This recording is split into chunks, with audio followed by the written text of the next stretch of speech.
का उद्देश्य पूरा नहीं होता, उसको हमेशा डर लगा रहता है कि मृत्यु ना आ जाए। क्यों? क्योंकि काम तो किया ही नहीं, होमवर्क तो हमने पूरा किया ही नहीं। अब वो पूरा जिसने किया होगा उस व्यक्ति को मृत्यु से डर नहीं लगेगा। राजा परीक्षित के मन में विचार आया कि अगर हमने 7 दिन डर डर के ही निकाल दिए तो इतना अच्छा 7 दिन का चांस हमारे हाथ से निकल जाएगा, 7 दिन का मौका निकल जाएगा। और जब 7 दिन का मौका निकल जाएगा तो अब पछताए होत क्या जब चिड़िया चुग गई खेत। अब पछताए क्या होत जब चिड़िया चुग गई खेत। तो राजा परीक्षित ने सोचा यही समय सबसे अच्छा है संतों की शरण में जाने का, क्योंकि हमारे पास भगवान तो है नहीं। भगवान तो कुछ समय पहले द्वारिका से चले गए थे अपने धाम, पर उनके जनों में और भगवान में कोई अंतर नहीं होता। एक सच्चा साधु भगवान के समान ही होता है, क्योंकि जो काम भगवान आशीर्वाद दे करके कर सकते हैं उससे अधिक श्रेष्ठ काम भगवान के संत जन सर पर हाथ रख के कृपा करके कर सकते हैं, इतनी उनमें शक्ति होती है। तो श्री राजा परीक्षित आ गए गंगा के किनारे, ऋषियों का मेला लगा हुआ था। देखो असल तीर्थ क्या है, जैसे हमने कुंभ की भी बात करी, बोले असल तीर्थ वही है कि जब जिस दिन जिस घड़ी आपको किसी संत का साधु का दर्शन हो जाए ना, तो समझ लेना चल के तीर्थ तुम्हारे पास आया है। साधु चलता फिरता तीर्थ होता है, साधु चलता फिरता मंदिर है, जहां पहुंच जाए वहीं तीर्थ बना दे। क्यों? क्योंकि वो जहां जाएगा वहां भगवान की चर्चा करेगा, और जो भगवान की चर्चा जहां हो रही है वही तीर्थ है, वही धाम है। इसलिए श्री परीक्षित महाराज ने जब इतने साधुओं को देखा ना, तो थोड़ा बहुत मन में जो 1-8% जो डर था कि हम मर जाएंगे वो भी खत्म। और तभी तत्रा भवद भगवान व्यास पुत्रो, व्यास जी के पुत्र श्री सुखदेव जी पधारे। सुखदेव जी राजा परीक्षित के पास आए। अच्छा, आए ऐसे नहीं, एक जगह हमने कहीं सुना है कि सुखदेव जी बैठे थे ध्यान मग्न। सुखदेव जी ज़्यादा किसी के घर एक स्थान पर कुछ मिनटों से ज़्यादा रुकते नहीं थे, स्थान छोड़ देते थे। फिर इस राजा के पास 7 दिन क्यों आ गए कथा सुनाने के लिए? क्या इसलिए कि हमारा स्टेटस बढ़ जाए? के लोग होते हैं ना, बोला अरे ये तो फलाने फलाने इतने बड़े जो व्यक्ति हैं इनके यजमान हैं, इनकी कथा कराते हैं, तो उससे क्या, बोले इनका स्टेटस बढ़ गया। ऐसा सोचते हैं, पर वास्तविकता में अच्छा साधु तो ये भाव नहीं रखता। तो राजा परीक्षित के पास सुखदेव जी क्यों पधारे, तो बताते हैं। सुखदेव जी ध्यान मग्न थे, नारद जी आए। नारद जी ने सुखदेव जी से कहा, महाराज गंगा के तट पर एक राजा बैठा है, परीक्षित राजा, पांडव वंश में जिसका जन्म हुआ है। महाराज 7वें दिन उसकी मृत्यु, आप चलो उसे कल्याण का मार्ग बता के आओ। सुखदेव जी ने कहा रे राजा होगा कोई अपने लिए होगा, अब गलत पाप किया तो फिर भुगतना पड़ेगा, साधु का अपमान किया तो। नारद जी ने देखा ये ऐसे नहीं मानेंगे। नारद जी ने कहा सुखदेव जी को, हे मुनिवर एक बात बताइए। बोले हाँ पूछो। एक आंख वाला व्यक्ति कुएं के पास बैठा है, आसपास का नजारा देख रहा है, और तभी नजारा देखते देखते उसे दिखा कि एक अंधा आदमी कुएं की ओर बढ़ता जा रहा है और कुएं के बिल्कुल नजदीक पहुंच गया है। अगर उसे न बताया जाए कि आगे कुआं है तो गिर जाएगा। ऐसे समय में उस आंख वाले व्यक्ति को क्या करना चाहिए? बताना चाहिए कि नहीं बताना चाहिए?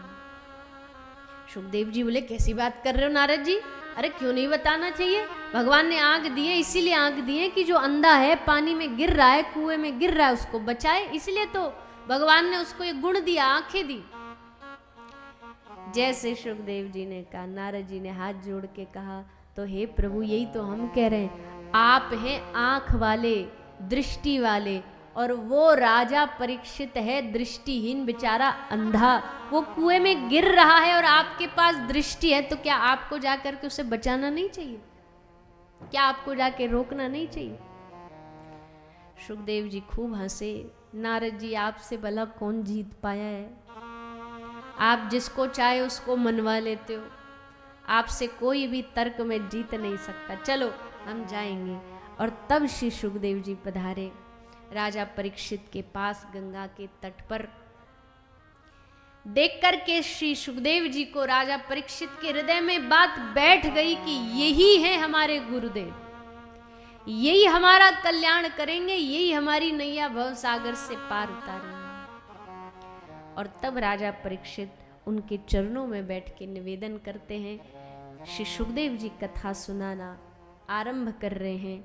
सुखदेव जी भागवत कथा, श्रीमद् भागवत महापुराण की कथा राजा परीक्षित को सुनाते हैं। पर जैसी कथा शुरू होने जा रही थी तो क्या हुआ, सब देवता आ गए कथा सुनने। अच्छा सुनने नहीं, सुनना तो होता तो चुपचाप आके बैठ जाते, सुनने वाला जो असल व्यक्ति होता वो ज्यादा झगड़ा नहीं करता, हंगामा नहीं करेगा, उसको पीछे भी कहीं जगह मिल जाएगी, वो बैठ के आराम से सुन लेगा। उससे ये भी जरूरी नहीं कि हमको आगे बैठना, हमको पीछे ही बैठना, हमको कहीं भी जगह मिल जाए वहां बैठ जाए, वो सुनना है कान में। तो देवता आए पर कथा सुनने नहीं आए, वो कथा को खरीदने आए, अदला बदली करने आए। सुखदेव जी को कहा आप हमारे संग चलो, आप हमारे स्वर्ग में बैठो।